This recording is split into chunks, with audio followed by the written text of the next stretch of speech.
To order the regular business meeting of the Board of Education for Monday, October 21st. If I could ask everyone to please stand and recite the Pledge of Allegiance. To the flag of the United States of America and to the republic for which it stands, one nation, under God, indivisible, with liberty and justice for all. All right, roll call, please. Stephen Arthur. Here. Jim Babson. Here. Alex Delapoli. Here. Patrick Rudy. Here. Karen Lundstedt. Here. Scott Luce. Here. Ellen Mauer. Here. Okay, so we got everybody. 6, 7. Got it. Okay. All right, so our agenda tonight, we'll have an education presentation. Hashtag ChooseKind. Okay, look forward to that. Brief president's report. Probably detailed updates from our school board reps, I'm sure. Superintendent's report. We'll approve the consent vote agenda, which was reviewed earlier this month. We have some brief updates from program and personnel and facilities and finance. Steve, nothing I'm properly unaware of? Okay. Nothing. CEDAW? Nope. IASB? Nothing? Okay. Looks like there's a proposed bylaws. Oh, I'm sorry, yeah. Okay. And then we will have an executive session tonight for employment of employees, 5 ILCS 120-2C1. No action being taken after that executive session, just some brief discussions. Okay? So let's start with our educational presentation tonight. Rita? Yes, good evening. We are really fortunate tonight to have with us LHS student Peter Dankelson. As you may be aware, October is National Bullying Prevention Month, and Peter has been recognized recently with the Champion of Hope Award for his own national anti-bullying campaign, and he's here to share with us his journey and his story. Peter, please join us.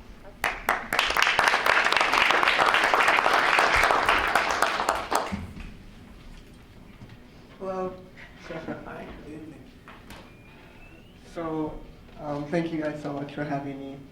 So, I'm a sophomore at Libertyville. I have shared my Choose Kind message with over 10,000 students since 2013. I've connected with about 30 schools and 4,000 students last year.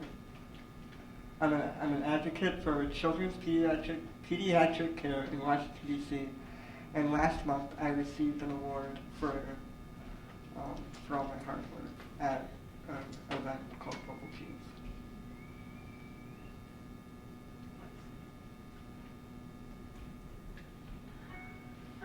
I'm coming, I represent as his agent, I'm his mother actually.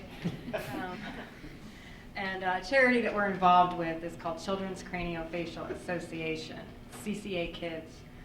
When Peter was born, we didn't have much support for his condition, and so we found this charity, and it's offered our family a great deal of support over the years.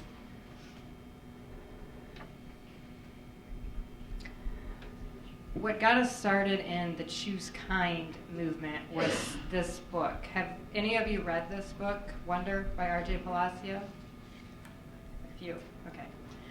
I read it right after it was published because I am a self-proclaimed bookworm. I love books. I snapped this one up immediately when I heard it was about a child with a craniofacial syndrome, and I swear this author had a camera in my house because Augie, the character, was the same age as Peter, loved Star Wars, their birthdays are within 3 days of each other. The dog, I don't want to spoil anything, but there's a story about the dog that definitely relates to our family, and the husband's funny, and sometimes my husband over here can be funny, so this is Dad, that's Derek. So it was just great, and we've been in touch with the author. We've met her a few times. She's a wonderful person, and she calls the book a meditation in kindness. And the inspiration for her to write this book was that she was in an ice cream shop and encountered a child with a severe craniofacial difference. And she has 2 boys, and I have 2 boys. See, another similarity. And she didn't like how her children reacted, and she was embarrassed, so she wanted to leave before she caused a scene. And she kept thinking about that incident and how, as a parent, she missed a learning opportunity with her children, and how it must be, what it must be like to be that girl every day and have a world not face you back the way you wish they would face you and accept you, and constantly the stares and the looks. And so she wrote Wonder. She'd always wanted to write a book, and she just got her inspiration. And it's been read by 5 million people. So the story of Wonder is that it's a lifelong lesson in empathy and kindness. It's 5th to 6th grade reading level, and that's primarily the students we speak with. And it's a beautiful thing to see them transform after they read the book, and then they meet someone like Peter, who's a real kid. And they're a little bit nervous at first when Peter comes in, because they're not sure how they're going to react to seeing someone in person. And then by the end, they're asking him questions like what his favorite Xbox game is, instead of how many surgeries he's had. So they realize that he's a lot more like them than he is different from them. Libraries around the country have selected it. We were in Santa Monica. They did a community-wide read of the book. Peter went out and played the character on it as a staged reading, and Palacio was there as well. It's relatable to all ages. My grandfather has read this book probably 10 times, and he's 89. He loves it. Palacio had a 90-year-old woman come up to her after a speech and say that she remembered how she felt when she was in middle school and some girls wouldn't let her sit with them at lunch, and that she loved the book. It's beautifully written. The kids love the story. I've heard numerous teachers tell me that kids that don't like to read love to read this book. It gets them reading.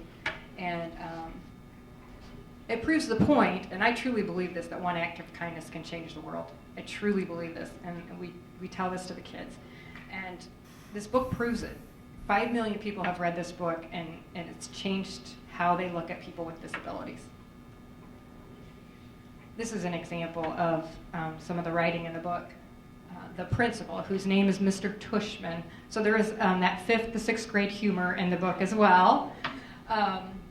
A speech at the school, he says, "Such a simple thing, kindness, such a simple thing. A nice word of encouragement given when needed, an act of friendship, a passing smile." And this is the author, Raquel Palacio, with Peter and Jacob. And Chicago did an event, that was a year ago, called Choose Kind Chicago. Peter was on stage with Ed O'Neill from Modern Family, or Al Bundy, if you remember Al Bundy. So he's been involved in some performances with us as well. He played Mr. Tushman in this performance. And Peter, immediately after I read the book, I had Peter read it, and we read it together. And he related to Augie right away, and it gave him a hero. I don't know of any other book about a child with a craniofacial syndrome and that was written to his age level. It was amazing to read a book like that with him. And I was really interested to see his reaction to some of the events that happened, because the book is Augie's story of his school year. He's never been in school, and he's in 5th grade, and you can imagine the ups and downs. And it gave our charity a platform to go into schools finally. We wanted to do an educational outreach program, and this book launched it, because it meets 5th grade curriculum for Common Core standards, and teachers are loving it. So we started an education curriculum. I have some folders, and we have the book. CCA publishes a special edition of the book. The author writes about Peter in the foreword and the letter. And we bring the story to life. So Peter Skypes on his lunch break with classrooms, and we visit on site when we can. I think we have, we're going to California again in February to Capistrano Unified School District to speak with I think 3,000 6th graders. It's a huge school district. Some of the testimonials from teachers are that the students really enjoyed meeting Peter. It was funny because when we were waiting to call you, they were all saying how nervous they were to meet him. But I'm sure you noticed as the Skype went on, they couldn't wait to talk to him and tell him about their lives. They were able to connect with him so quickly. And that's the really cool thing that you see when this happens. Because they start talking about, they have a dog too, and you know. Thank you. I think the session went very well. The students thanked me for this meeting. They were happy to have met you. You have not only brought literature alive for the class, you have helped us grow in compassion, understanding, and kindness. And that's my mom's speech. And now Peter's going to Peter's going to share some of the things that we talked to with the students.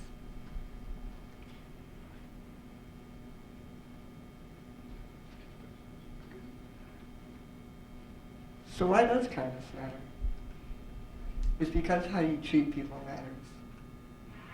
Everyone has a story that you know nothing about. Try not to add to anyone's troubles. Some people have obvious differences, and others are fighting something invisible. Kindness is a universal desire, and it's the one thing that we all have the power to give. Kindness empowers both the giver and receiver to overcome fear and hate. So, why should kindness matter to you? 1 out of 10 Americans are affected by a rare or genetic disorder. You will be impacted at some point in your lifetime. It could be you now, it could be someone in your family or a friend. Or it could be you in the future, yourself, your children, your parents. Anyone can choose kind. So I want you guys, so this is something that we usually do at our school visits. It's kind of something interactive. I usually tell the students, can you please repeat after me? Kindness is free. Kindness is free. Kindness is contagious. Kindness is contagious. And kindness is cool. Kindness is cool.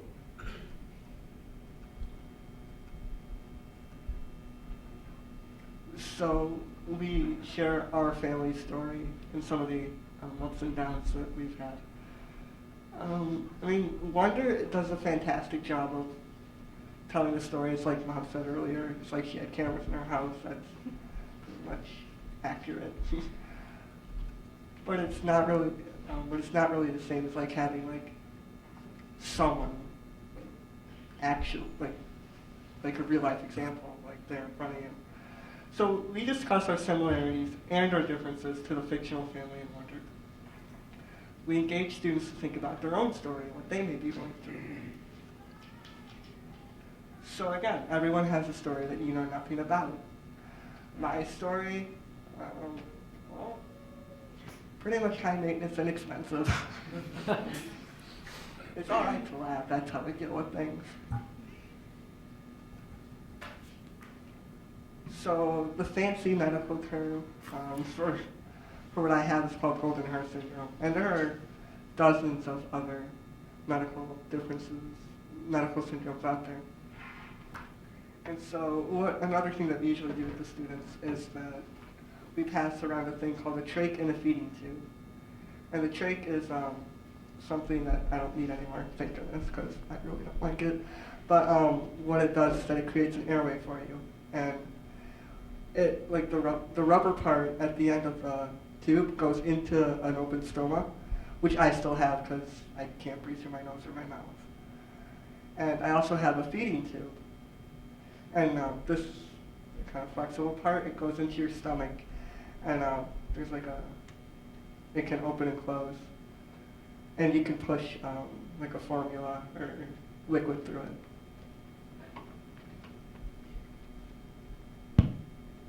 We let the kids hold these and we pass them around because we feel like if we can educate, then they're not afraid. So these have not been used. And we always make sure they know that. And we explain to them, the function of your nose and your mouth and why you might need an airway here because you can't breathe through your nose and mouth. So it gets over the fear of some of these medical things that they don't know about. So another thing so like I said, I use humor to deal with a lot of the stuff that I deal with. And you gotta watch for surprises. You really don't know like what we have in store.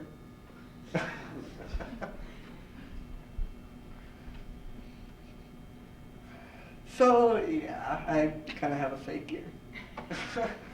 So what I can do, what I really wanted for my 5th birthday was a big ear. And so my mom found out about someone in Washington, D.C. who, Mr. Barron, who makes basically prostheses for many people. So we went to Washington, D.C. and he made me my first prosthetic. And yeah, I think we can pass this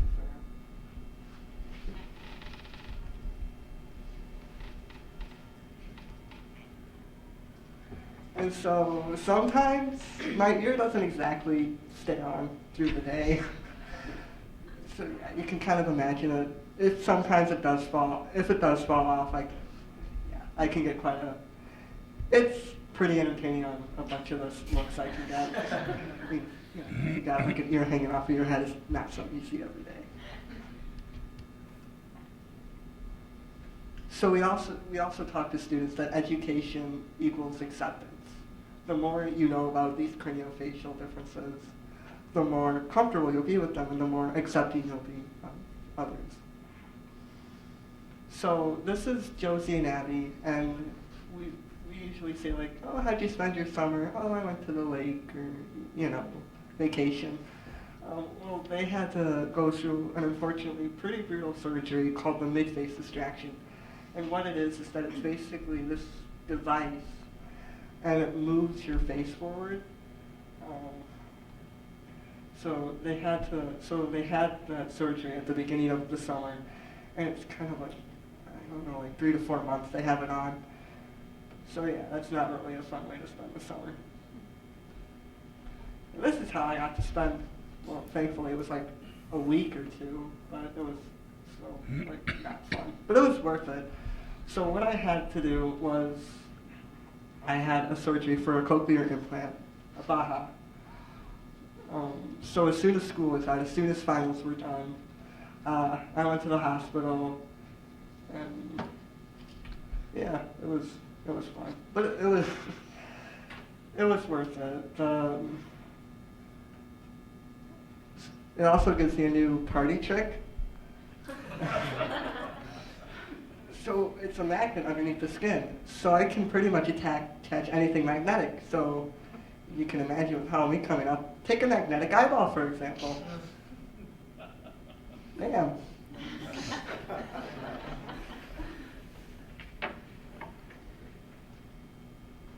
Magnet Man, that's the new superpower we called.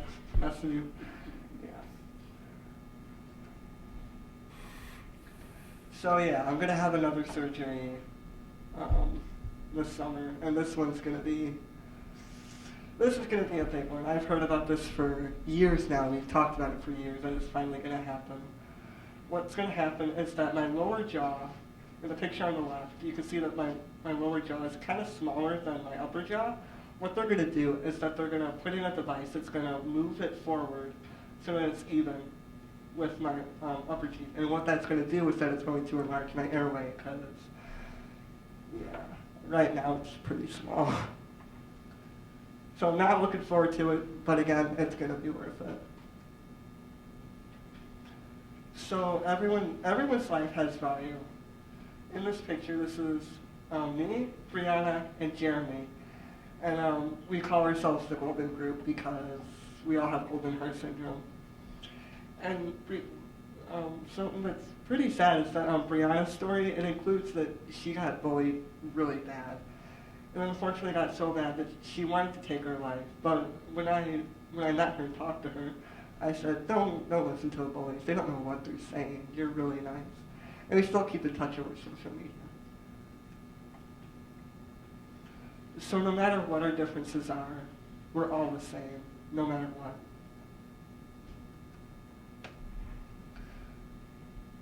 So in Wonder, there is, okay, sorry, spoiler alert, but there's this thing called, there's precepts. And so I made up my own. Don't be afraid to be friends with someone who looks different. You might miss out on a fantastic friendship. And my younger brother, Jacob, has started to, he's kind of old enough now, he's in 6th grade, and he's old enough now that he started to help me with the presentations, and he's doing pretty well. You want to, this quote, if you want to know how to treat someone with a disability, ask the sibling. And yeah, Jacob's definitely got a lot of stories to say about me, like any brother and sister. So another thing that we talk to students about is that, who are you? What kind of person are you? How do you want to be remembered? So I want you to look at the person next to you. How do you want that person to remember you 20 years from now, 50 years from now? Your actions today determine how you will be remembered. You choose your behavior. You choose how you treat someone else. Kindness is a choice, and choice requires action. Choose kind. Thank you.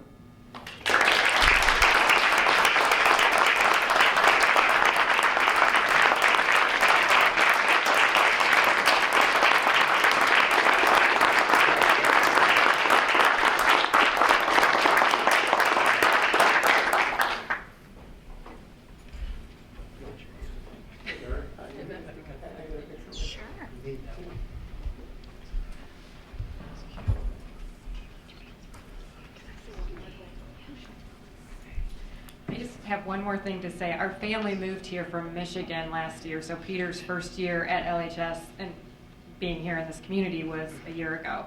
And it's been extremely welcoming, and he had a great year at LHS. And we also toured Vernon Hills, and like that, it was a tough decision, but we're very happy with our decision to move into this community, so thank you. Thank you. Great. Can we get a picture with Peter and you guys? Come on. Come on over here so we can choose. Yeah, great. Yeah. Yeah. We get that up on social media. Part of the drill, we recognize you Get a push. Come on in here. I don't have good. Oh, no, Are you sure? Come on. Come on. Come on. Yeah? No? That's okay. Oh, yeah. I don't. Okay. Thank you.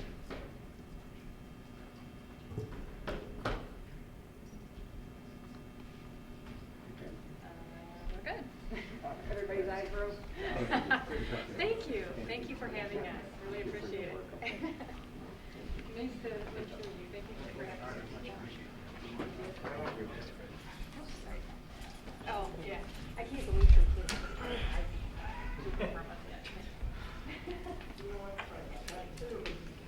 Okay, that was quite a start.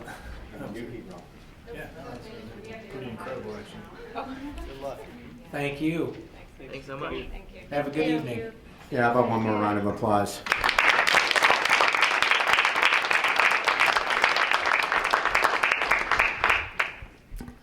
All right, well done. Let's see, brief president's report, just a reminder, we have a committee of the whole meeting, is that next Tuesday already? Yes. Next Tuesday, November 1st, that's hard to say. So that's at 6 o'clock in the district office, and we're going to review the major capital projects with a focus on the Libertyville swimming pool, okay? As you know, we are pushing to bring that discussion to a conclusion with the idea that we will soon bring it to a vote as to whether or not we're going to build the new Libertyville pool, okay?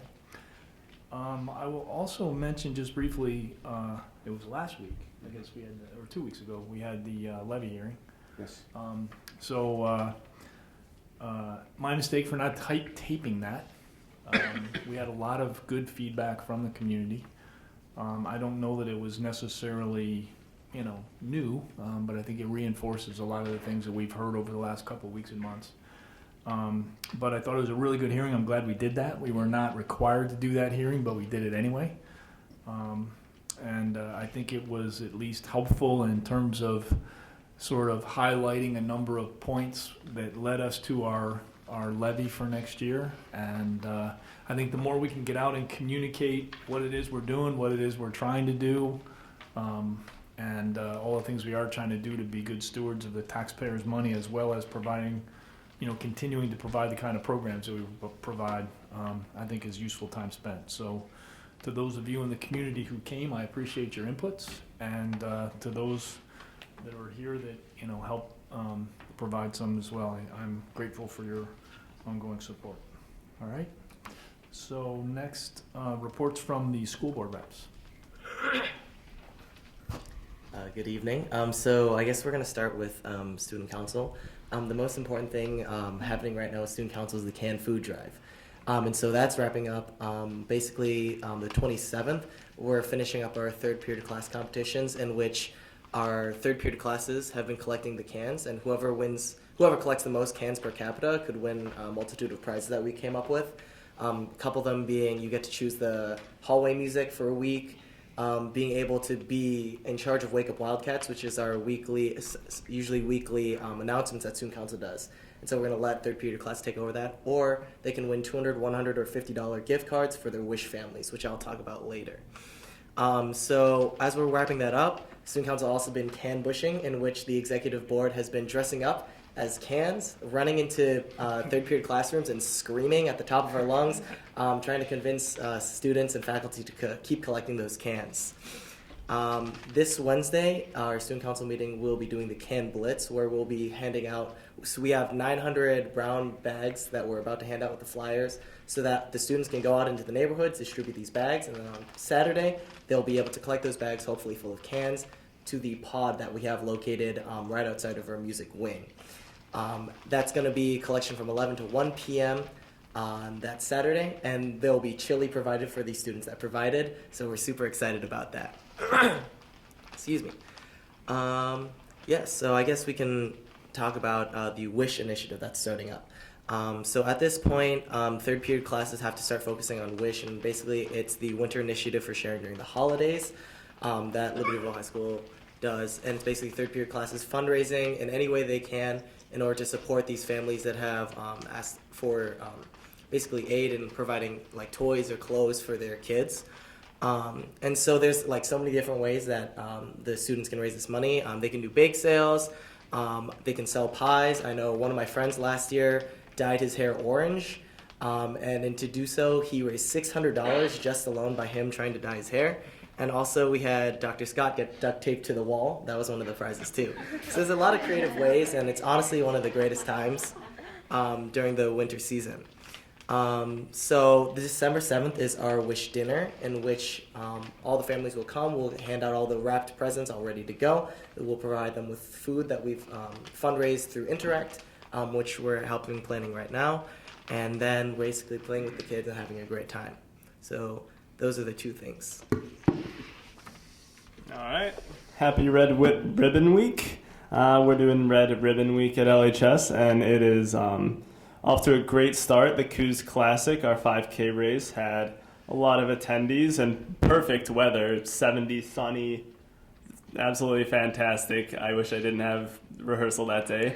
And so this week outside the cafeteria, we are, as you see, doing some fun little red ribbon awareness promotions. Today we were distributing red ribbons, and a lot of people were wearing them. Once we told them, yeah, they're free, a lot of people were like, wait, I don't have to pay for them? Yeah, I'll take one. It's like, so that was good. Tomorrow we're doing red face paint. Wednesday we are making red signs with handprints. Thursday we are planting tulips, which I think is really nice personally because I think it's a nice send-off into the winter, and that's another reason I really like how Red Ribbon Week is at this time of year when there's that big transition. There's a lot of talk around mental health and drug and alcohol abuse, especially when it gets to the winter and kids aren't outside anymore. I think it couldn't come at a better time. And the tulips are Thursday, and then Friday is we're encouraging all classes to wear red, and for third period teachers to report how many students wear red and make it a sort of fun competition, as well as we're having a health fair in the library all day long, just to continue spreading awareness and really getting that information out there. Speaking of health, there's a group of students who are forming and working alongside our health and prevention coordinator, Dr. Brendan Nelson, to consider looking at a lot of the research and consider advocating for the research that supports the immense and widespread benefits that later start times that schools have. So we actually have a group of students who are coming together to sort of be a voice for that, because there are a lot of students who don't necessarily have time or have the commitment, but it's something that's in the back of a lot of our minds, and that's something that these students who are working to be active advocates on behalf of all students are really working towards. So maybe we'll hear more about that at some point. But what you should definitely be hearing about is In the Heights performing November 4th and 5th next weekend. So we're coming up on Tech Week for that. So if you see me recovering from my mohawk in a month, that is why. I haven't gone to the thug side. I'll just have some hair issues there. And our musical is getting a lot of good responses. We are actually, I know they do this at Libertyville, I'm not sure at Vernon Hills, how football players get teachers to sponsor them and wear jerseys. We're doing something similar with the play this year. We're getting shirts made for some teachers to sponsor the play and wear our names, just to promote the musical and really have a good time with that. Okay, so with the election coming up, one of our newer clubs, Junior State of America, which is kind of like a student-run government political type of club at LHS, they're publishing nonpartisan pamphlets around the school that are encouraging students to vote, as well as giving information about candidates, and not just the two main presidential candidates, but third-party candidates, as well as candidates running for congressional offices, nationally and state congressional offices, which is really cool because it's so important to be educated, not just about the two main candidates. So along with that, we're having an election apparel day on November 8th, where everyone's encouraged to either wear red, white, or blue, or wear shirts, pins, buttons that are advertising for their favorite candidate. So also, something that happened last Friday was high school students from both LHS and Vernon Hills were able to participate in Snowflake, which is a one-day activity after school. This year it was hosted at Oak Grove. But basically what it does is it gathers middle schoolers from Oak Grove and the two Hawthorne schools, and it just encourages a healthy lifestyle. There's speakers, it encourages dialogue between all the schools, and LHS and Vernon Hills kids were able to participate in that, and I went myself, and it was a really fun and cool activity, especially going back to Oak Grove, where I attended Snowflake as a 7th and 8th grade. So then finally, fall sports are coming to an end. So sports like soccer and football are headed to playoffs. Football, in fact, had its first playoff, or is going to have its first playoff game at Bradley Bourbonnais this weekend. And along with the sports heading to playoffs and having great successes, clubs like debate are also succeeding early in the season. So in the past debate tournament, there was a winner in every division competing, and there's 6 divisions, so that's a huge accomplishment. And we had won first place by Claire Mills in varsity Lincoln Douglas. So that's what's happening at LHS. And I think on the Vernon Hills side, do we have some homecoming celebrities? Our homecoming queen right here.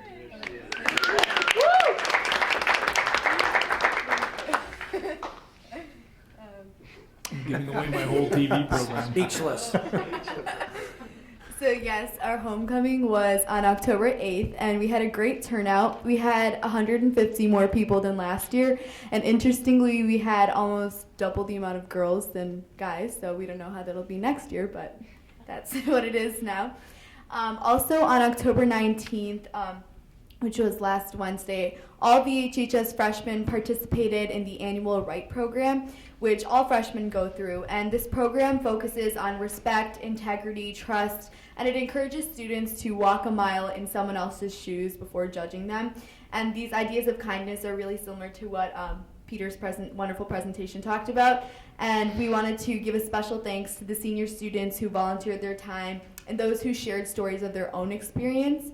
So we also surveyed the freshmen after this program, and amazingly, over 95% of the freshmen agreed or strongly agreed that the morning changed the way that they think of each other, because this is really a time where the freshmen are able to see sides of each other that they may not see during the school day, and that they also recommended the program for future freshman classes, and they also said that they would treat others with greater respect. And all of the staff involved believed that they should continue the program, and we should not use the morning for freshman testing, which all the other grades except for seniors did do testing that day. So, yeah. And then we also recently had 14 new students inducted into NHS. So these people were Mariana Conde, Lauren Blitzstein, Casper Jaskowski, Regita Kanapareddy, Amir Khan, Andrew Kim, Alex Kinderman, Nilu, Alec Mollenhauer, Emily Myers, Samantha Perez, Abai Ram, Michaela Teplitsky, and Candace So we were really proud of them and their accomplishments.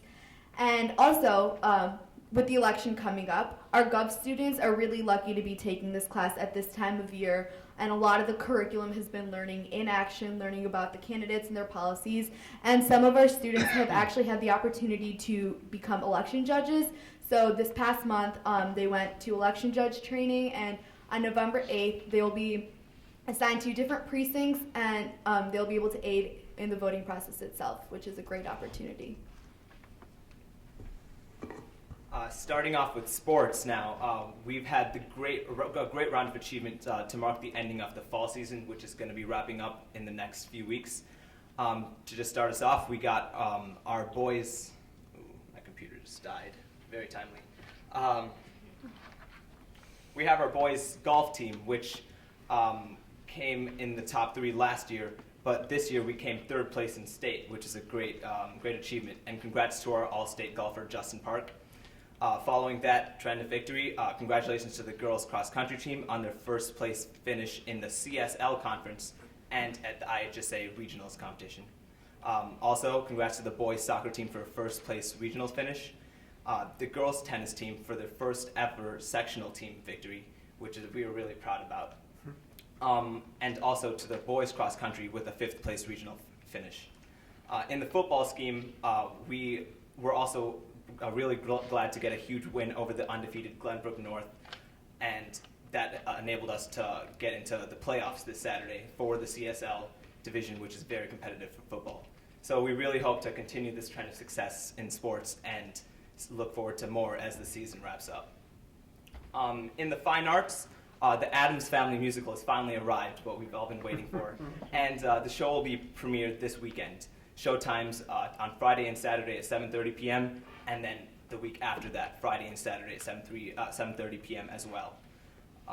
Also, on November 3rd, we have a senior citizen show where we are actually bringing senior citizens in for a dinner and then for the show a special performance. And in this performance, we're also bringing in our National Honor Society volunteers to help out with them. So it's going to be a cool opportunity for the students and a great way to pay back to our community. So we're proud of that. In music, we're having a great season of musical performances with our band festival last week, our orchestra concert on November 17th, and then our very, very popular and great holiday concert on December 15th, and our magical dessert on December 5th. Also, congratulations to our Vernon Hills High School students, Spencer Moffitt and Kyle Greenberg, for being chosen to represent District 128 in the 2017 Illinois High School Theater Festival production of Sweeney Todd. And this is a huge honor for them because students, actors, musicians, and technicians from across the state will rehearse and construct the set during weekends throughout the fall. And they have a grand performance that takes place on January 5th through the 7th at the University of Illinois.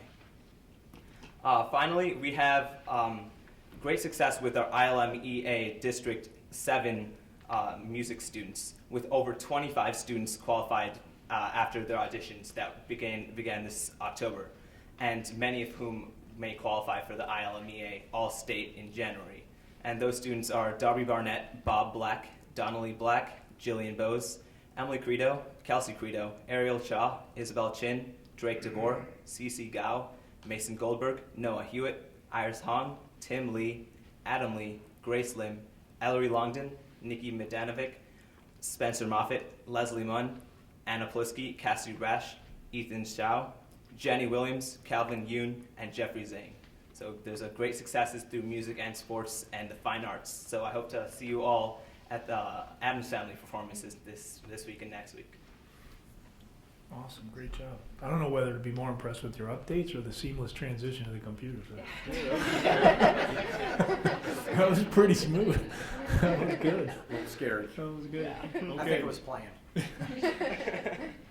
All right, superintendent's report. Okay, several things this evening. First of all, more good news, if that is even possible. The following LHS seniors were named October Students of the Month: Olivia Fordham, Spencer Bommer, Daniel O., Justin V., Isabella Lamar, Grace Benner, Ethan Smith, Sydney Sheldon, Kara Penn-Halligan, and Jonathan Smith. The following VHHS students were named October Cougar Class Act Award winners: Nicole Pieper, Lauren Blitzstein, Madison Mahoney, Isabel Zamost, Isaac Ramirez, Diego Medina, Charlie Newman, Adam Gates, Anthony Berthold, Chase Wampler, and David Famasino. VHHS Physical Welfare teacher Jerry Maselli was named Adventure Educator of the Year by the Illinois Association of Health, Physical Education, Recreation, and Dance. He was recognized October 23rd at the IAH PED Fall Awards Banquet held at Maggiano's in Oak Brook. LHS English teacher and Drops of Ink advisor Michael Gluskin was named one of two winners of the 2016 Kettle Moraine Press Association, or KIMPA, Nancy Becker Newspaper Advisor of the Year Award. Gluskin, who was nominated for the honor by the 2015-16 DOI Editor-in-Chief Hannah Buford, received this honor at the Kempa Fall Journalism Conference at UW at Whitewater. LHS student Anna Denoya cast and VHHS students Spencer Moffitt Orchestra and Kyle Greenberg crew were chosen to represent D128 in the 2017 Illinois High School Theater Festival production of Sweeney Todd. I think we mentioned that earlier. Student actors, musicians, and technicians from all across the state will rehearse and construct a set during weekends throughout the fall. Performances will take place January 5th through 7th at U of I in Urbana-Champaign. The Illinois High School Theater Festival is the largest and oldest non-competitive theater festival in the world. More than 4,000 students, teachers, and university representatives come together during the festival to present 25 high school productions and over 150 workshops. We already mentioned the VHHS students who were ILMEA District 7 Festival award winners. So from LHS, Brandon Tang, David Lee, Ellie Friga, Andrew Jacob, Max Chan, Ali Goldman, Annika McDermott Hinman, Jillian Filler, Michelle G, Annalisa Waddick, Bet Gantos, Andrew Bringle, Jonathan Lee, Will Neeson, Jacob Delkowski, Zach Pearson, Philip Nauman, Julie Mullenhauer, Lauren Randolph, Melissa Mantesh, and Meredith Golden. Following the district festivals in November, the top students from each of the 9 ILMEA festivals will be selected to the state festival in January. Being selected to the ILMEA State Festival is the highest individual honor a high school musician can receive. The LHS Marching Wildcats received an invitation to perform at the 2018 London New Year's Day Parade. Deputy Lord Lieutenant of London, Roger Bramall, and Executive Director Bob Bone presented the band with the official invitation during a visit to LHS on October 17th. LHS is one of 16 bands internationally to receive an invitation to march in this prestigious parade. The parade is viewed by over 650,000 spectators live and televised to over 300 million people. And according to our representatives from London, it is 3 times the size of the Macy's Thanksgiving Parade, to give you some kind of idea. The following VHHS teachers recently shared their expertise with fellow teachers at area conferences. Mary Clark instructed 2 workshops at the Illinois Science Teachers Association Conference held in Peoria. Chris Wolf led a teacher workshop at Caruso Middle School in Deerfield, instructing teachers on the use of Nearpod in their classrooms. Amanda Craig presented at the Illinois Reading Conference in Peoria on the topic of disciplinary literacy. So really great news on that front. As the board will note in their pack tonight, we have 2 donations that we would like to recognize at this time. First, Jeannie Barnett. Jeannie donated vintage clothing and accessories to the Fine and Performing Arts Department at Vernon Hills High School. So thanks for that donation. And also Sheila Chapman. Sheila donated a Walter Studio upright piano to the Fine and Performing Arts Department at Libertyville High School. So thanks to all of our donations. Next, the board will note in your packet we had 3 FOIA requests this month, which we have processed and responded to. And I have 2 things under other this evening. One, we just want to remind not only the board and the administrators here and the public, but also our community that might be watching the board meeting later, that the District 128 Foundation for Learning is hosting its big event on November 4th at Viper Alley in Lincolnshire, and Based on the experience last year, it is a great event. The foundation uses their resources to enrich and enhance teaching and learning in the district over and beyond what the district necessarily does. And they have given out over $225,000 in innovation grants over the past 10 years. So it's an incredible group, and it is a very, very nice evening. So if you have the opportunity, you may go online to the foundation website, which is Mary, the foundation website?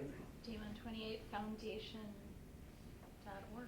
Okay, D128foundation.org to purchase your tickets.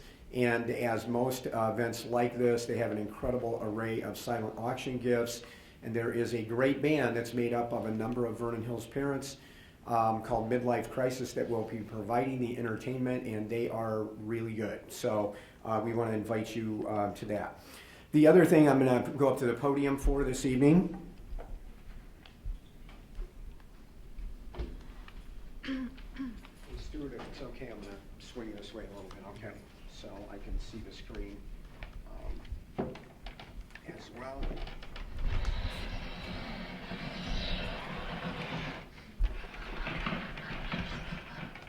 John, we might have to replace a little bit of your carpet here after I scooted that over. It's incredibly heavy.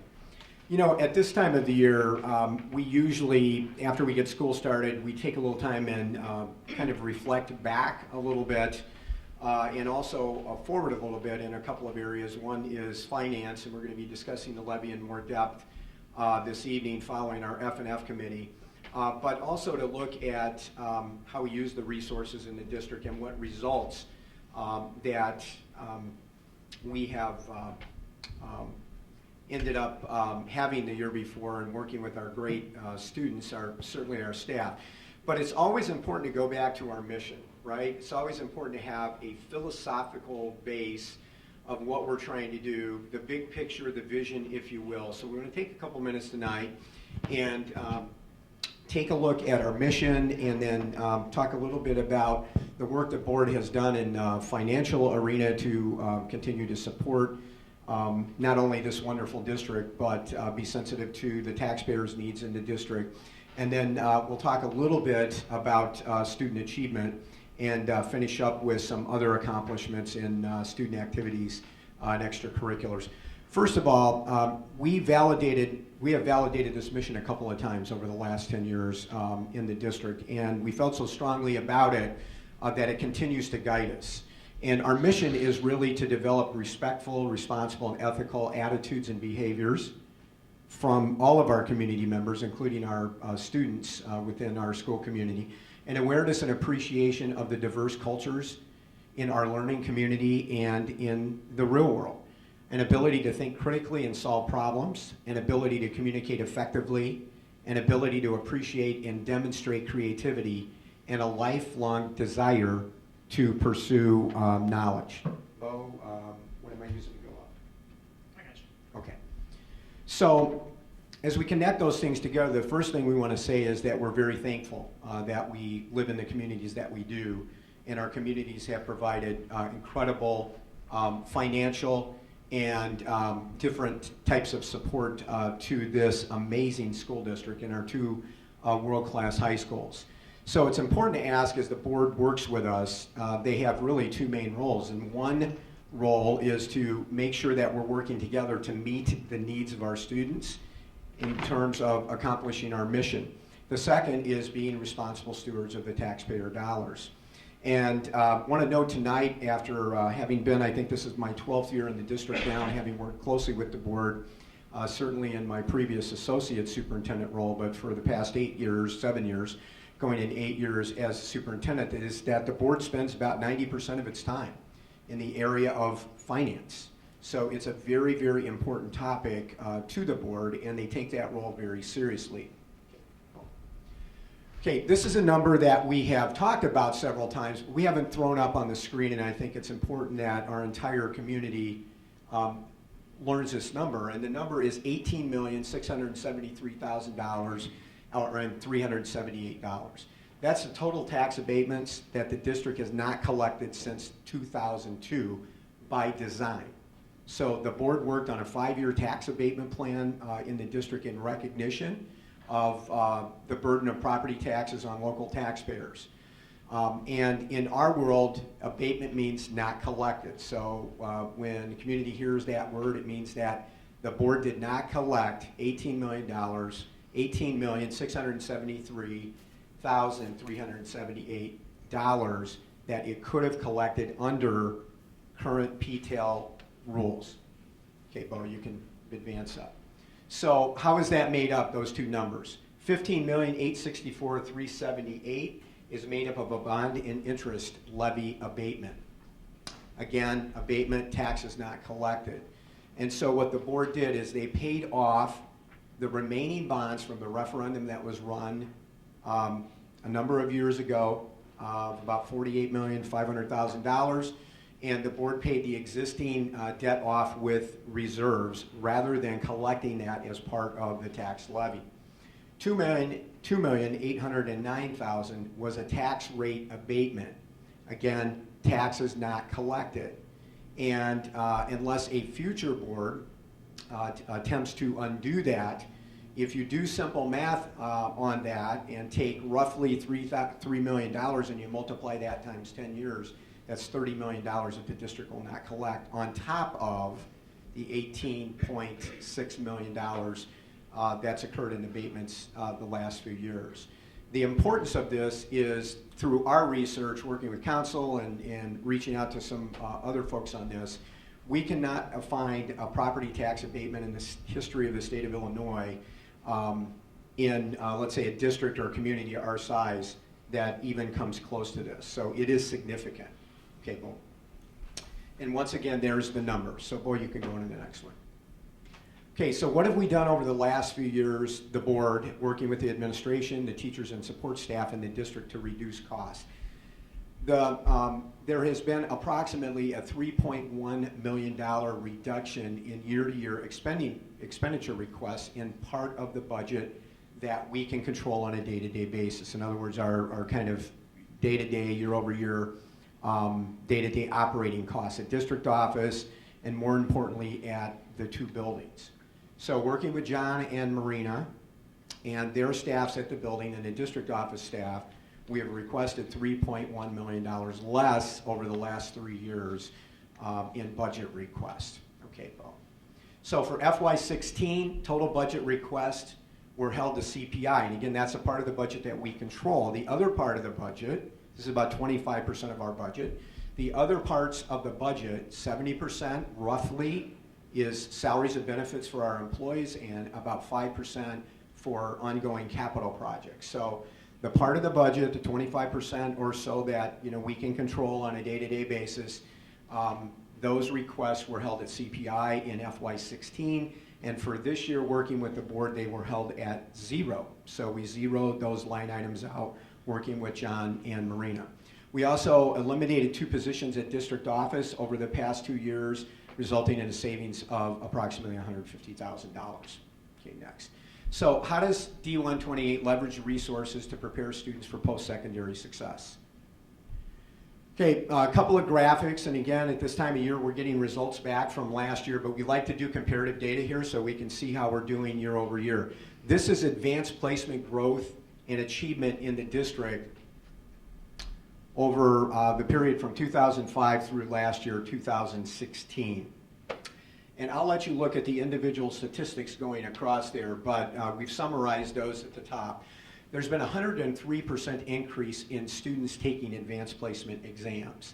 There's been a 131% increase in the number of exams taken.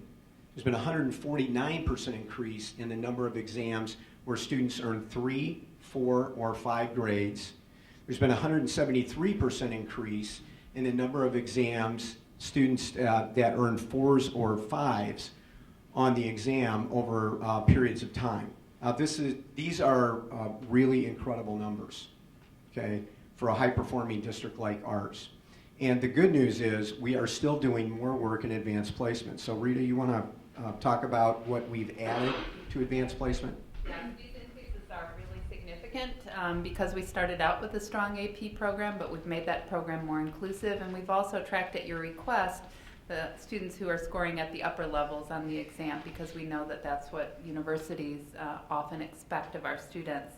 So we're constantly targeting areas of growth in our AP program, and we've added 3 new courses this year that will result in students taking potentially over 400 exams in 2017, greater than they took in 2016 as a result of these new courses. And many of those courses are students taking their very first AP exam. So it's not the same students taking multiple exams. We're finding ways to bring more students into the program. So when we look at these numbers next year, those increases will be even more significant.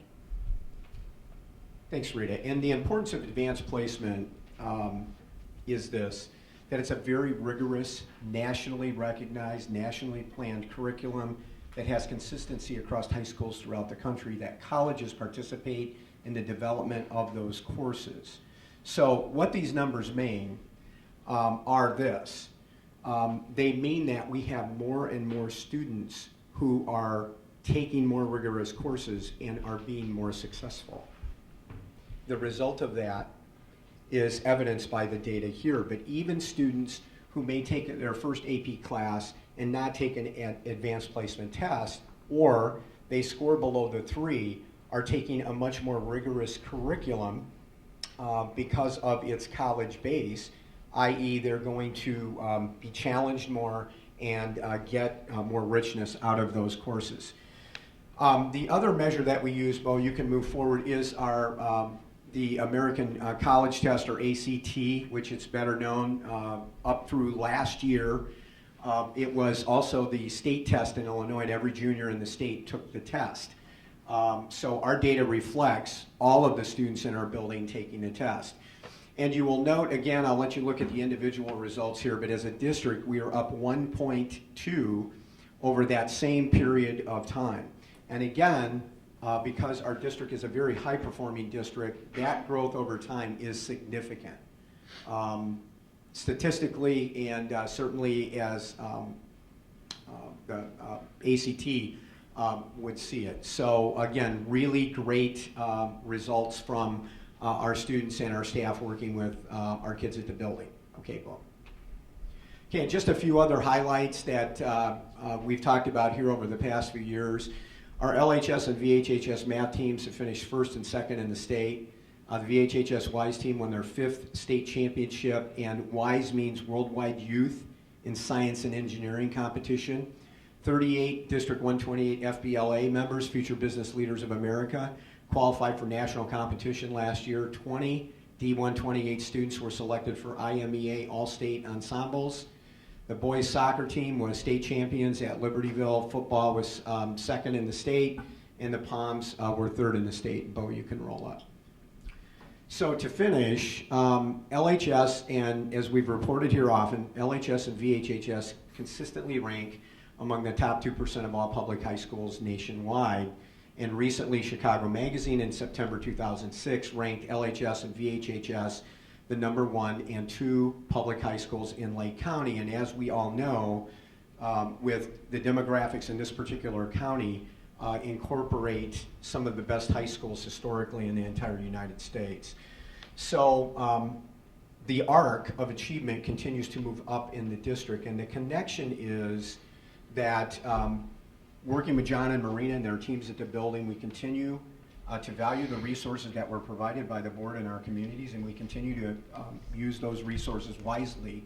And what that's resulted in is larger numbers of kids growing and achieving at higher levels. For those of you in the business world, you may be familiar with Jim Collins and his book, Good to Great.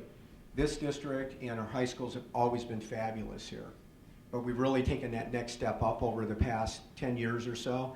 And the reason we've been able to do that is because we've focused on moving all of our kids up, providing greater opportunities for them to experience a richer and more rigorous curriculum, and with a focus on our hiring, our continual training of our teachers, our leadership teams at the building, and the work that our support staffs do. So we just want to end kind of the update by telling the board again, we appreciate the support that you provide us as representatives of the community, And we will continue to use the resources that you give us wisely.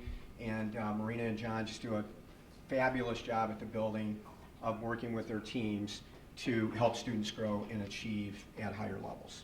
Improvement over the last 11 years has been incredible. As we look ahead, when do we get to the point where maybe we need to measure something different?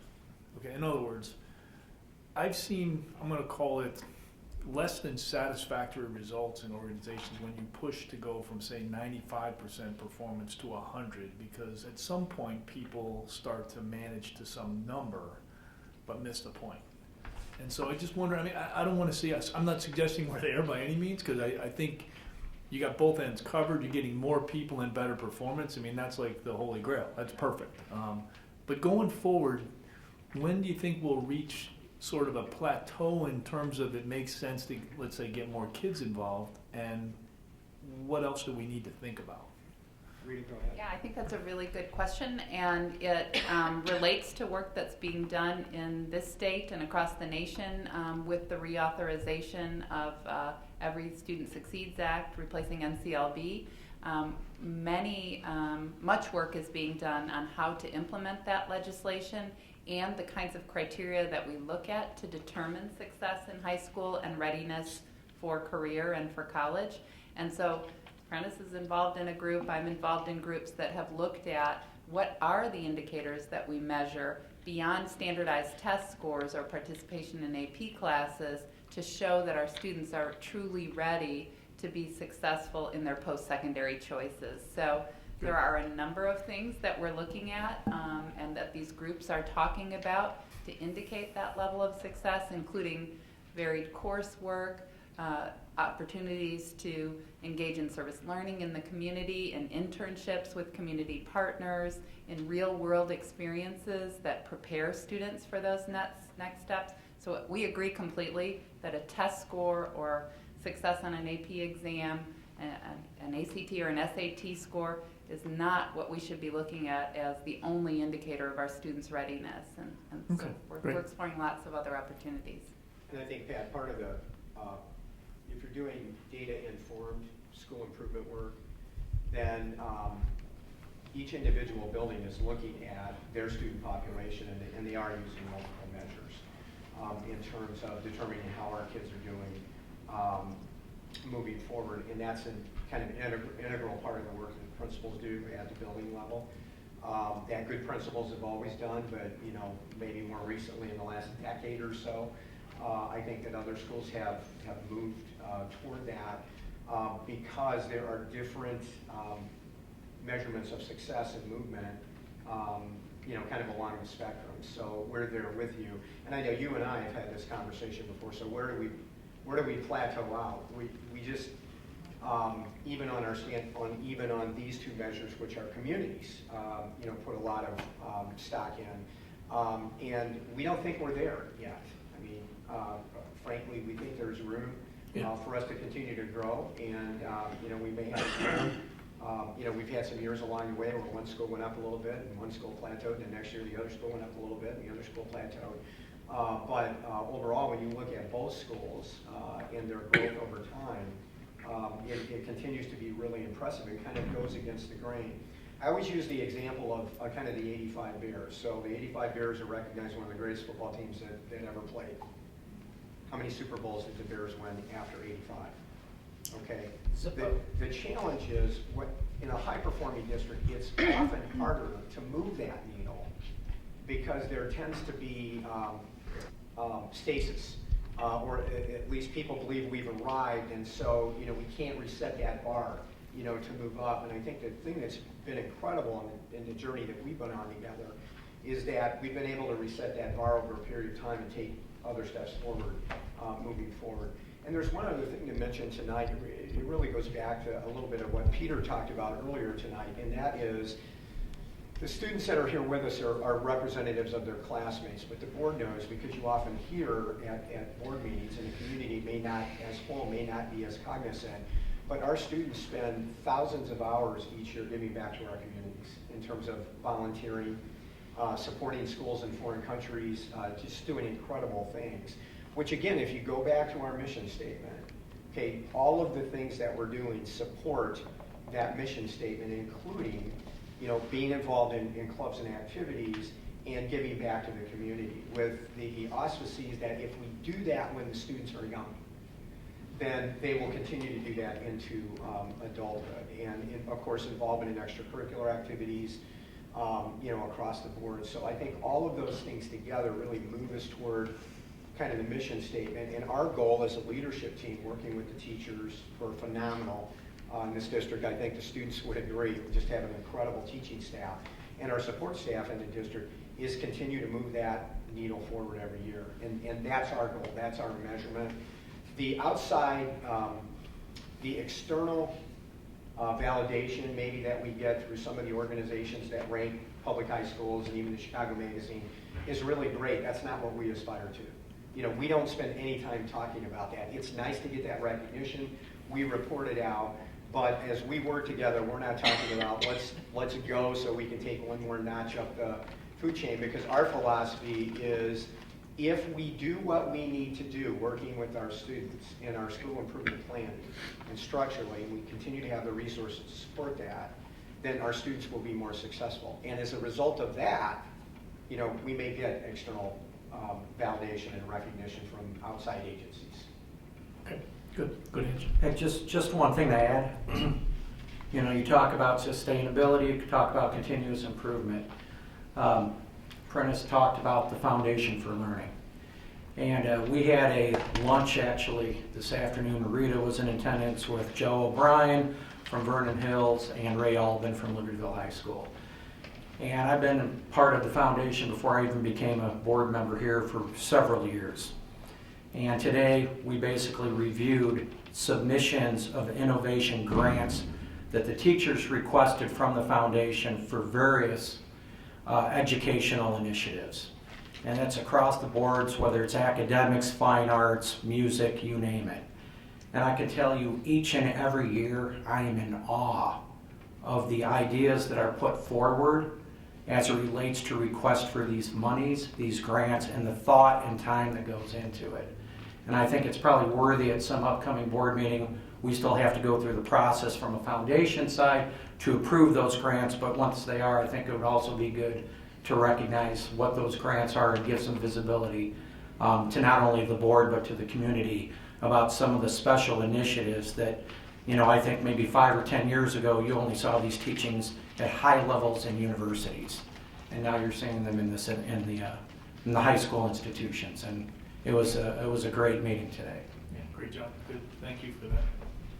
Okay. Any other comments? All right.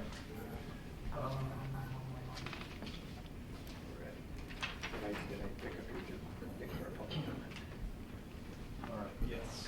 Okay. So anybody from the public tonight who wants to speak? Why don't you go up to the microphone here? Just one comment. Hang on. Bad hip. I hear a lot of discussion in relationship to, you know, the kids that will walk away with an ACT score of, you know, an ACT score. Am I on? Yeah, Jerry. Just for the record, just your name and address again, okay? Yeah, Jerry Verbaden, 319 Carriage Hill Circle, Libertyville, Illinois. I hear the conversation associated, and again, I applaud the director of curriculums, our principals, and everybody who are doing a fine job. And had an opportunity of talking to a couple of the high school kids at a soccer game a while back, and they were from Vernon Hills. And of course, I asked them, I said, how do you like your high school? I love it. This is a good school. I'm getting a good education. I feel well prepared. That's the biggest testimony, I think, and that's the biggest evaluation we all should seek out, and not just the numbers. You take a kid who's running out with an ACT score of a 33, 34, 35, and have all the, what do you call them, elevated courses that they're taking. AP courses. Okay, the AP courses. You take those kids, you expect them to turn right around and do very well. What about that kid that's going to test out at about a 23, 24? What are we doing on that kid? What about the kids that are down below? Well, we're giving a lot of attention to them. The state requires. My concern is that those kids that are sitting with the 24s and 25s are probably going to be the type of people that are going to be the doers in business. The ACT scores of 36, 37, the scientists are going to be the developers and the scientists. The doers make things happen. So don't take the eye off the mediocre kid in class who's got a good work ethic, who's not the sharpest arrow in the quiver, but by God can be of value in business later. Well, just if I could make one comment to that, and Jerry, to your question, and it's a really valid point, we could not produce the overall scores that we are without helping kids move up the spectrum. And the result of our scores is that we've got more kids that are achieving at higher levels wherever they started. And that's producing those overall results, because you cannot move the needle in those two areas the way this district has without students that may come to us wherever they're at. You used 23, 24, could be 18, could be 16, could be 15, wherever they come to us, and us moving them forward during the 4 years that we're here, because our kids in this district, historically, we've had a number of kids at 30, 31, 32, 33, 36 in the district, and we had very competitive results statewide, but you can't produce the kind of results that we have in this district without addressing the needs of the kids across the learning spectrum statistically. Dennis, all I'm saying is don't take your eye off that middle. Never. Never. Because I think they're of value, and I think we end up putting too much on the top, a lot on the bottom, and not necessarily on the ones in the middle that are going to be your doers in society. One of the things that bothered me about your presentation had to do with the pat on the back and the slap on the arm. And over the last, we've given back $18 million in abatements, and we're the only one that ever did that. Well, guess what? You probably would never have been able to do it had you not overtaxed us in the first place. To set on with, you used to call it a surplus, now we call it a reserve, but we're still sitting on about $100 million in reserves, right or not?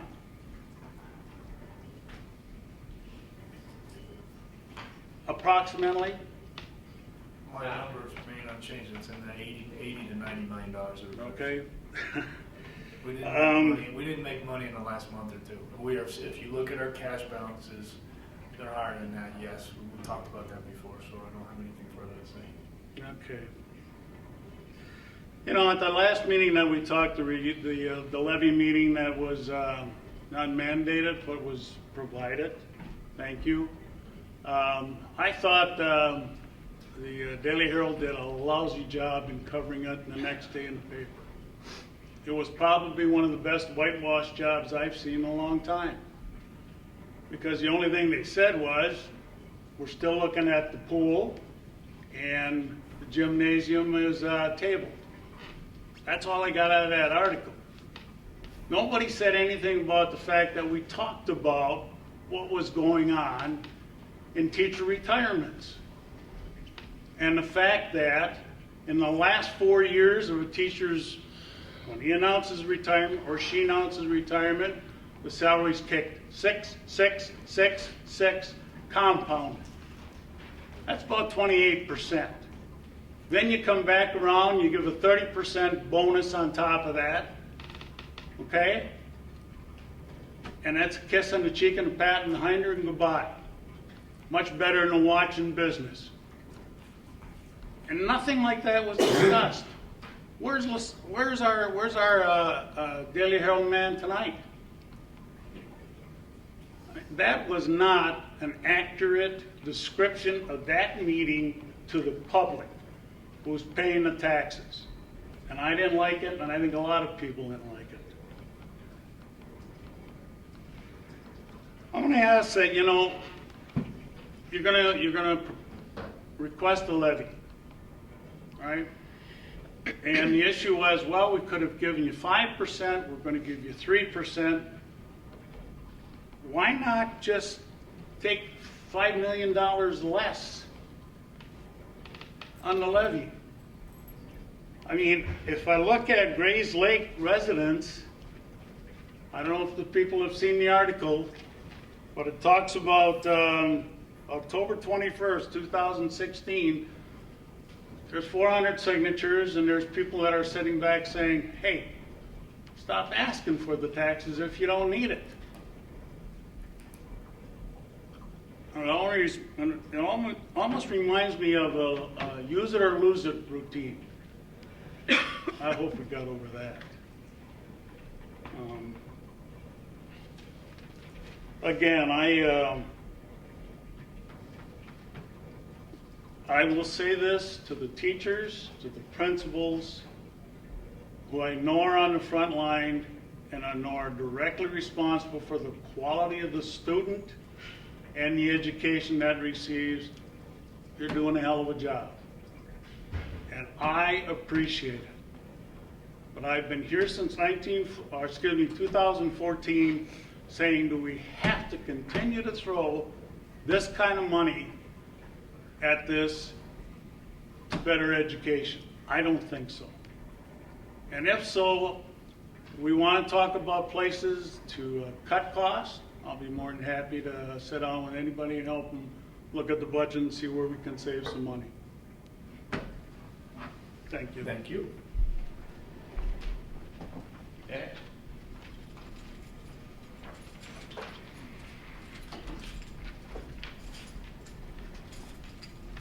I'll just get up here. I hate to have to lean on the podium. Oh, microphone. My name is Frank Berardi. I know that I've been here before. One thing you may not know about me is when I got out of college, I taught high school in Atlanta, coached football, wrestling, and track, and I thought it was a wonderful experience. And then the kids came along, and I got into business. So I don't think you knew that, and I thought you'd appreciate that. I want to tell you a couple stories. Real quick, though. I won't be here long. The first one is 2007 and 2009, we had the mortgage crisis. Everybody experienced that. And fast forward to now. I don't know if you've ever tried to get a mortgage, but it is a horrendous experience. And it is the most painful thing that I've ever seen, and I know people in this room have probably experienced the same thing. What we had was a consequence for something that was abused. We also had in the news Wells Fargo. Now, some people I imagine will be going to jail for Wells Fargo and the things they did. And I'll make a prediction now. Fast forward, there will be some unbelievable laws brought about because of the abuses in terms of sharing information and the things that businesses do. Now, why do I tell you those two stories? I tell them to you because I think we need to be careful in this board relative to what's going on. Sooner or later, when things don't pass the smell test in terms of money and where it's spent and the value for the money, the world has a way of coming down on it and putting it back in place. And I'll give you an example of this. Our state representative, David McSweeney, has introduced a bill, House Bill 6613. Have you heard this one? You know about it. Just a brief capsule from his website. And the purpose of the bill is to prohibit suburban downstate school districts from including post-retirement bonuses in contracts, a practice which costs local taxpayers thousands of dollars. We're guilty of that, aren't we? We've done that right here in this district. So the point I made about the two abuses and what's happening, so if that bill passes, it's going to be a major slap in the face to this district because we're part of what created this bill, or this potential bill. Now, Pat, you asked the question, what can this district do in the future? My suggestion would be to keep the education quality that we all know about, but do it cheaper. If you want to distinguish yourself and really, really have a community say, man, they really not only knocked the cover off the ball in terms of educating our children, but they found a way to do it without the high taxes. that Jerry alluded to, and I don't need to beat us up on that because we all know about it. So that's my suggestion. Not an easy challenge, but you're good enough to do it. The other thing I want to remind the board of is the 2 requests I made in our August meeting, so I'd like to see when you get to that and repeat back those 2 requests. One was to freeze the top salaries of our administrators. If you want to send a message, I know the board and optics are important. That would be a wonderful way to show the community that you've heard it a little bit. And the other is to include some people on the board in a non-voting capacity, to be able to provide this voice on an ongoing basis. So thanks for listening. Thank you. Thank you, Frank. Do you want to stand up here? Or? I'll take the microphone. Okay. Tim Anderson, 821 Bartlett Terrace, Libertyville. As you remember at the last meeting, I questioned some of the stuff posted on the website. I've talked to 2 of the board members now, and then recently we got an update. Well, as I've looked at these numbers, I still can't accept them. I've been given an explanation, but not an explanation I can accept. So that's an ongoing process of talking to the board further about getting clarification of how these numbers are posted. They just don't work the way they're posted. There's an explanation. But more important, there's going to be a school board election coming up. We have 7 board members sitting here tonight. 5 positions are open. Now, if the camera would take for a second and pan the audience, there is none. There is no audience here tonight. There are 3 watchdogs that give up their time to come. The public doesn't come. Now, Pat, you should be acknowledged. For tomorrow morning, this board meeting will be posted on the U2 website. And tomorrow there will be a letter sent out to all of the parents, an email sent to all the parents with the minutes of tonight's meeting. And that's great. And they'll be invited to look at the board meeting. I got a phone call from last month's meeting because I am Tim Anderson of 821 Bartlett Terrace. And the parents saw it and saw what I said during the public comment period. So you need to do that for the transparency. But what needs to be done is if the public isn't happy with how the finances are handled, they're happy with the education. That's not the issue. It's how the money is being spent and discrepancy of how the money is being presented. So I invite the public, get involved. Run for the school board. That window to file your papers is 1 week in December. But the public can pick up the board packets right now and make that decision. But the public doesn't know which of the 5 members are going to rerun. So I would encourage, Russell's not here. Matter of fact, there's no media here. So this will not show up unless Russell does his famous, just call it in. So let it be reflected in the minutes of the board meeting when Tim Anderson spoke at the public comment meeting. He questioned the results of what he was given, but he encouraged the members to declare. If you're going to run for re-election, declare it now so the public knows if they need to get together. We don't need to find out at the last second that no one took papers and then the 2 sitting board members get to appoint the next 5. If you're going to run, declare it now so the public can decide do they want to endorse you or do they want to get involved. Now there are no pool parents here tonight, which is kind of fascinating because they thought, I think they know, there was supposed to be a decision on that pool. So when that pool decision comes about, which should be in November after you have your next F&F meeting on November 1st, there is time for the pool parents to decide if they want to go on the board if they don't get their pool. But let's give the community the ability to decide if they want to be involved. If you're not happy with your taxes, if you're not happy with the loss of equity in your homes, then get involved, or it will continue. The next board will be involved in all contracts. The teachers' contracts will be the responsibility of the next board. Management, administration contracts will be involved in the next board. The next board has an awful lot to be involved in how our finances are taken care of. The next board can decide if they want to increase the abatement system, or at least continue it.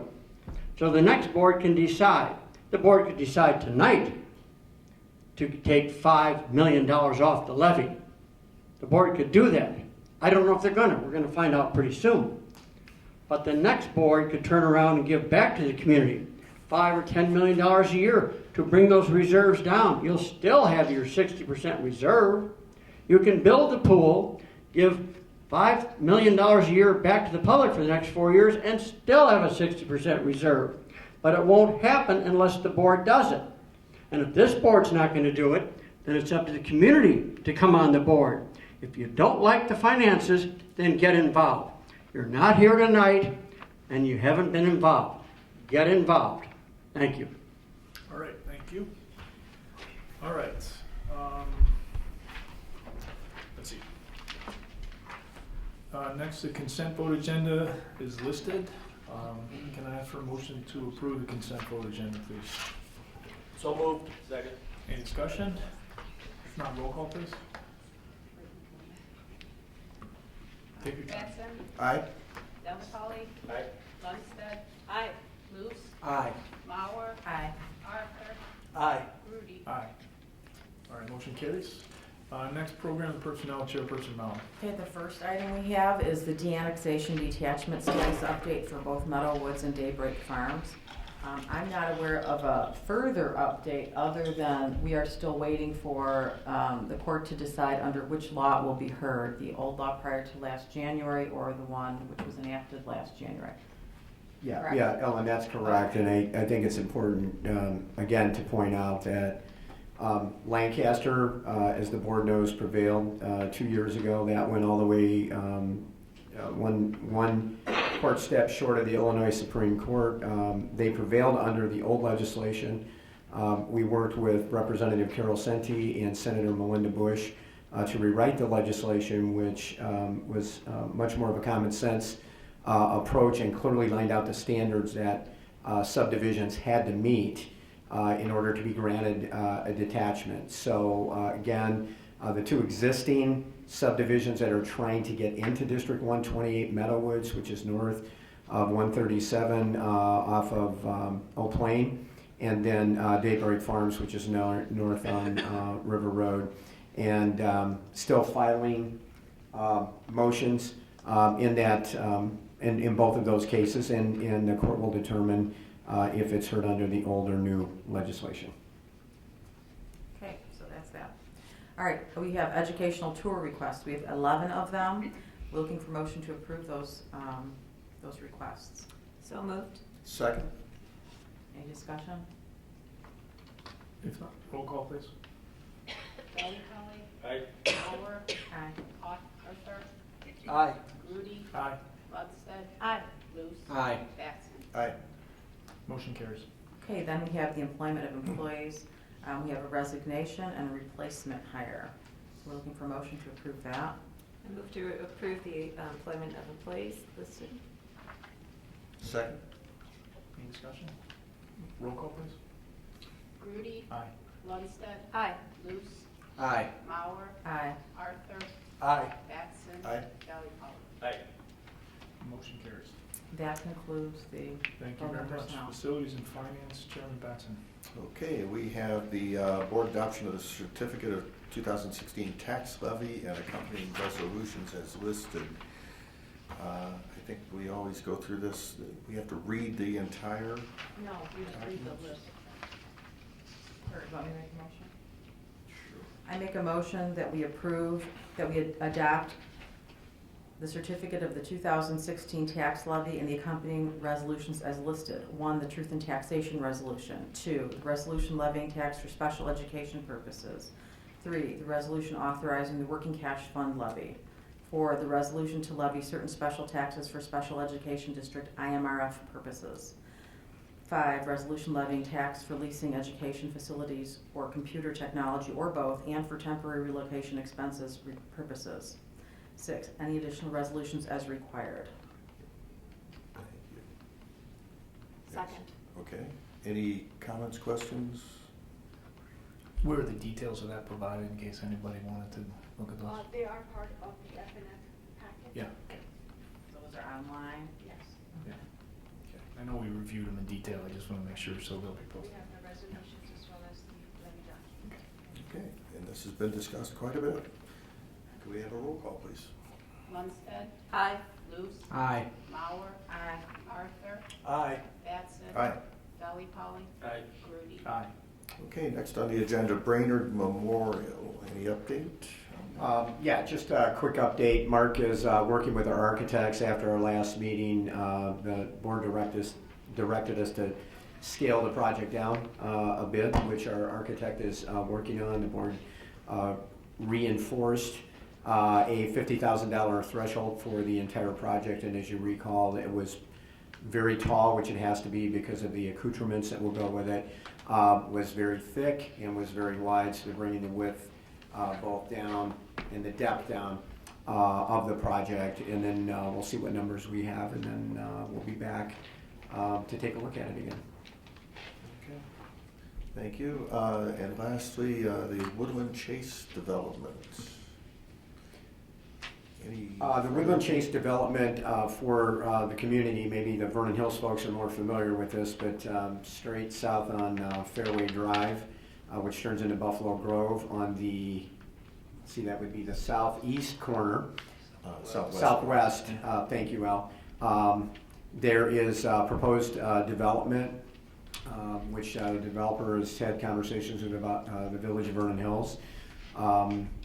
The developer in the project would like that it's divided 2/3 to 1/3 basically geographically on the footprint of the houses. 2/3 of the houses would be in the Lincolnshire Elementary Stevenson High School District. A third of the houses would be in Vernon Hills, Hawthorne 73 in District 128, Vernon Hills High School. And so there has been some conversation, and the developer has expressed a desire to have the entire subdivision in Lincolnshire and Stevenson's district. We had some initial conversation at the F&F meeting last time. The board has asked us to collect some additional information and have some additional conversations with some of the parties that are involved. And then we'll be back at our November meeting, and we'll have some further discussion about that. Ironically, I just received today a detachment petition that has to be filed through the Lake County Regional Office of Education from Royce Wood, indicating that I think the owner and developer of the property would like to go through a detachment process to bring all of that to Lincolnshire and Stevenson. There was no statute cited in that petition. There must be, even if we agreed. And I will let the board know that on the second page, number 9, in the petition, it indicated that the District 128 board, or what he called the Vernon Hills High School 128, District 128 board, did not have any opposition for the kids to go to Lincolnshire and Stevenson. And of course, I sent an email to Royce to let her know that that was not the case, that the board has not taken a position on that yet, that we are still discussing it. And that was a false and inaccurate statement for the record. So that has been sent. I've also copied District 125 Superintendent Eric Twaddell on that, who really has no direct involvement in filing the petition, nor does Stevenson. But wanted to make sure that our position was clear in that we don't have a final position yet, and we certainly have not publicly taken a position that we're not in opposition to the students going to Lincolnshire and Stevenson without some further conversation between a number of parties. So that is as current as 3 o'clock this afternoon. So any questions on that? Additional questions right now? Okay, no property, no CEDOL, no ISB. ISB, one item. That's right. Everyone was provided, all the board members were provided a copy of the current and the proposed Lake Division bylaws for the IASB. We're voting on those Wednesday night, and I'll be at the meeting on Wednesday night representing us. I assume I haven't heard any concerns or comments about that, so I assume everyone's either hasn't looked at it yet or is okay with it. If you still want to take a look at that and provide any feedback, I'd be happy to carry that with me on Wednesday, but otherwise we'll be voting to approve that bylaw change. It's basically about cleanup and a lot of, just bringing things up to speed. Okay, So great. thank you. Thank you. Okay, so now we're going to convene an executive session, employment of employees, 5 ILCS 120-2C1. So if I could have a motion to convene an executive session, please. I make a motion that we adjourn to executive session for the purpose of employment of Second. employees. Executive session, roll call, please. Luce. Aye. Mauer. Aye. Arthur. Aye. Rudy. Aye. Batson. Aye. Zelatoni. Aye. Munstead. Aye. Okay, motion carries. Again, we will not be taking any further action following the executive session tonight, so thank you.